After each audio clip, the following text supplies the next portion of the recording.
एखन अहाँ सब जे खाना ताना बनबैत हेबै ओ कतऽ से पानि आनै छी? पोखरि से पानि आनै छी।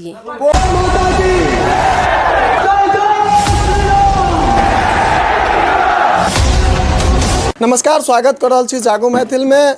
विभिन्न जिला में जे छै से पानिक एतेक अधिक समस्या सामने आबि रहल छै। हालांकि बड़का बड़का मीडिया पर में ई देखायल जा रहल छै जे बिहार बाढ़ि से डूबल छै, लेकिन एकोटा मीडिया जे छै एहि चीज के नहीं देखा रहलखिन यऽ जे पानि के एतेक अकाली भऽ गेल छै, पीबऽ वाला पानि के, मिठका पानि के एतेक अकाली भऽ गेल छै जे देख रहल छी हमरा पाछू ई सब गोटा जे छै से बाल्टीन पीट रहलखिन यऽ जे पानि नहीं छै। बाल्टीन पीट रहलखिन यऽ जे पानि नहीं छै, ताहि के कारण से बच्चा सब जे छै से एहिठमा जहन एलहुँ हँ तऽ पता चलल और बच्चा सब कए दिन से जे छै से एहिठमा नहेला हन नहीं, और हिनका सबसे हमसब बातचीत करै छी। एखन हम उपस्थित छी बेनीपुर नगर परिषद क्षेत्र के वार्ड संख्या 3 में। ई वार्ड संख्या 3 है, ई एहिठमका समस्या नहीं छै, लगभग ई सब जगह के समस्या छै।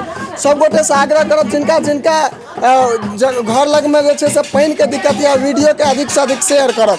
की नाम है अहाँ के? नाम हमर मनोज चौधरी है। एहिठुमका वार्ड पार्षद के छथिन एखन? वार्ड पार्षद इंदू देवी। ओ जे छै से एहि पर में कोनो संज्ञान लेलखिन या पानि के अथी पर? संज्ञान लेते रहता। हम सब ई भीषण गर्मी में पानी के लिए पूरा परिवार आ पूरा ग्रामीण त्राहिमाम नहीं करती है रहे। की एहिठमा पानि जे छै से नहीं आबै छै? नहीं। नीतीश कुमार के तो नल जल योजना चालू भेल रहे, घरे घरे टोटी लागल रहे, अहाँ सबके नहीं लागल? नहीं लागल। अहाँ सबके नहीं लागल? नहीं लागल। हमरा आर के नहीं लगल नहीं, हमरा आर के नहीं जलक।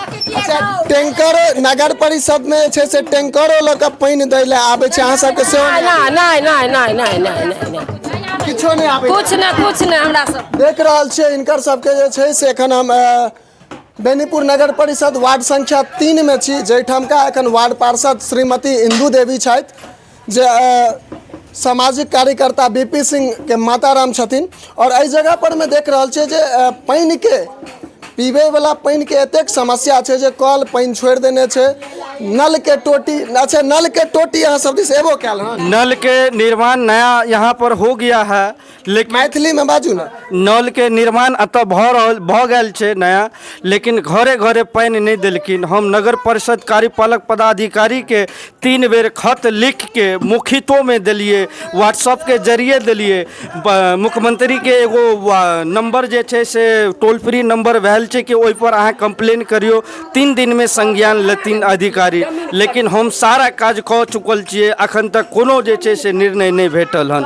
और एसडीओ साहब के भी हम जानकारी दिलिए फोन पर, फोन के माध्यम से एसडीओ साहब भुवनेश्वर जी एगो नंबर भेजला हमरा यो महोदय श्री दीपक जी के, वो सुनवाई नहीं कर रहल छै। हम सब पानि के लेल बहुत तरस रहल छी। हम सहयोगी के कहब एक बेर कनी चारू कात के यहाँ के दृश्य देखाबे के प्रयास करता। ई एकटा जे छै से गली आयल छै मुख्य सड़क से अंदर, जैमे सब आदमी के घर छै, लेकिन कतौ भी अहाँ के नल के ने पाइप देखाइत हैत, ने कतौ टोटी देखाइत हैत, ने कोनो आंगन में जे छै से नल के पाइप जे गेल हेतै तकर कतौ भी सीन अहाँ के देखा रहल है।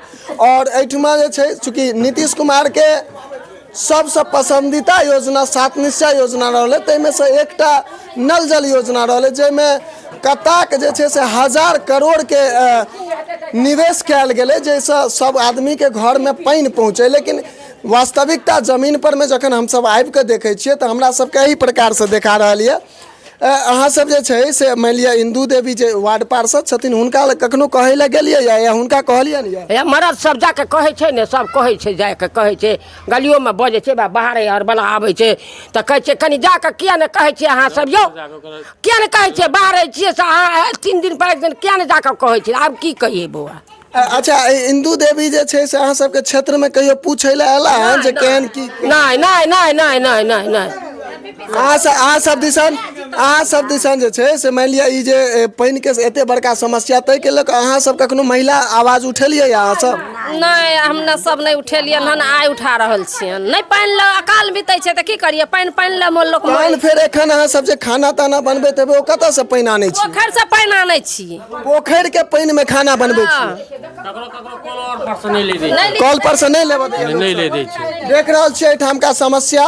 हम चाहब जे मानि लिअ एहिठामका जे वार्ड पार्षद जे छथि और जे एहिठाम का मेयर बनल छथि नवका, हुनका सब गोटा से आग्रह करब जे मानि लिअ प्रत्येक दिन पानिक टैंकर जे प्रत्येक क्षेत्र में जायके चाही से निर्धारित रूप से पठाबथि और नल जल योजना के काज अतिशीघ्र करथि, जाहिसँ हिनका सबके पानि के लाभ भेट सकनि और पोखरि के पानि में जे खाना बनबै छथिन ताहिसँ छुटकारा भेटनि हिनका सबके। चूँकि पोखरि के पानि में आइ काल्हि ततेक कचरा जा रहल छै जो बीमारी के अड्डा बनि रहल छै, ओहि पानि से खाना बनेनाइ जे छै से बीमारी अपना आपके जे छै से बीमारी के नोत दऽ कऽ बजा रहलखिन यऽ, ईसब एहि समस्यामे ईसब जी रहलखिन यऽ, लेकिन तकरा बावजूद केओ गोटा ध्यान नहीं दै छथिन। अहाँ सब गोटा से आग्रह करब और जिनका जिनका एहिठमा पानि के एहि प्रकार के समस्या यऽ ओ सब गोटा एहि प्रकार से आवाज उठाओ, ताकि अहाँ सबके जे तरफ ई समस्या यऽ तकर समाधान जल्दी से जल्दी भऽ सकै और ई जे बहिर अधिकारी सब सुतल छथि